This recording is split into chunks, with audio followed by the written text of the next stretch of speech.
Hello viewers, welcome back to mass Tamil view. NASA இப்போவே ஒரு பெரிய பிளானில் இருக்குது.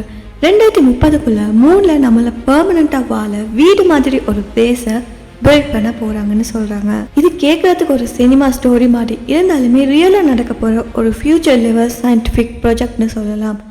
இது ரொம்ப முக்கியமான ஒரு அப்டேட். ஸோ இந்த வீடியோவில் அதை பற்றி தான் நான் பேச போகிறேன். ஸோ வாங்க வீடியோக்குள்ளே போகலாம். சிம்பிளாக சொல்லணும்னா நாசாவோட கோல் என்னென்னா மனிதர்களுக்கு மூணில் ஸ்டே பண்ண முடியும் மாதிரி ஒரு பெர்மனண்ட்டான பேஸை பில்ட் பண்ண போகிறது தான் அவங்களோட கோல். ஸோ அந்த பேஸுக்கு பேர் என்னென்னு பார்த்தீங்கன்னா ஆர்டெமிஸ் பேஸ் கேம்ப். ஸோ இது மூணோட சவுத் போல் பக்கத்தில் பில்ட் பண்ண போகிறதா அவங்க பிளான் பண்ணிக்கிட்டே இருக்காங்க. ஏன் சவுத் போல் பக்கத்துன்னு கேட்டிங்கன்னா, ஏன்னா அந்த ஏரியாவில் தான் ஐஸ் ஃபார்மில் வாட்டர் இருக்க சான்ஸ் இருக்குது.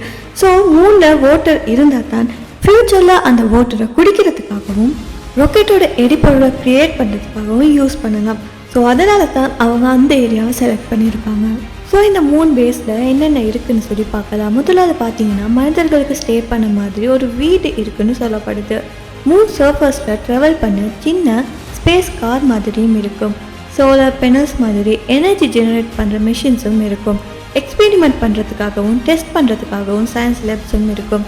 எர்த்தோட கண்டெக்ட் மெயின்டைன் பண்ணுறதுக்காக சிக்னல்ஸ் டிவைசஸ் மாதிரி கம்யூனிகேஷன் சிஸ்டம்ஸும் இருக்கும். ஸோ மொத்தமாக மூணில் ஒரு சின்ன ஸ்பேஸ் சிட்டி மாதிரி இருக்கும். அந்த பேஸில் தான் மனிதர்கள் மூணில் வாழுவாங்கன்னு சொல்லப்படுது. அதில் தான் டெஸ்ட்டும் பண்ணுவாங்கன்னு சொல்லப்படுது. ஃப்யூச்சரில் மாஸ் மிஷனுக்கு ப்ரிப்பேர் ஆகுவதும் அதில் தான் சொல்லப்படுது. நீங்கள் கேட்கலாம், மூன் மேலே இப்படி ரொம்ப சயின்ஸ் யூஸ் பண்ணுறதால நமக்கு என்ன பெனிஃபிட்ஸ் இருக்குதுன்னு சொல்லி. நிறையவே பெனிஃபிட்ஸ் இருக்குது. ஃப்யூச்சரில் ஸ்பேஸ் ட்ராவல் பண்ணுறது ரொம்ப காமனாக மாறிடும். அது மட்டும் இல்லாமல் மூணில் வெல்யூபிளான மெட்டீரியல்ஸ் எல்லாம் இருக்குது. ஹீலியம் -3, வாட்டர், மினரல்ஸ் இது மாதிரி இருக்குது. இதெல்லாம் ஃப்யூச்சரில் எலக்ட்ரிசிட்டியை ஜென்ரேட் பண்ணவும் ராக்கெட்டுக்கான எரிபொருளை க்ரியேட் பண்ணவும் யூஸ் பண்ணலாம். மூன் பேஸ் மாஸ் மிஷனுக்கு ஒரு ஷார்ட்கட் மாதிரியும் ஹெல்ப் பண்ணும். டிரெக்டாக மாஸ்க்கு போகாமல் ஃபர்ஸ்ட் மூணில் இருந்து ரெடி ஆகலாம். ஃப்யூச்சரில் எர்த்தில் ஓவர் பாப்புலேஷன் இல்லைனா ரிசோர்ட் ஷார்ட்டேஜ் வந்துச்சுன்னா மூணில் இருந்து சர்வை பண்ண சான்ஸ் இருக்கும். ஸோ ஷார்ட்டாக சமரைஸ் பண்ணுன்னா 2030க்குள்ளே நாசா ஒரு ஃபுல் மூன் பேஸை பில்ட் பண்ண ரெடியாக இருக்குது.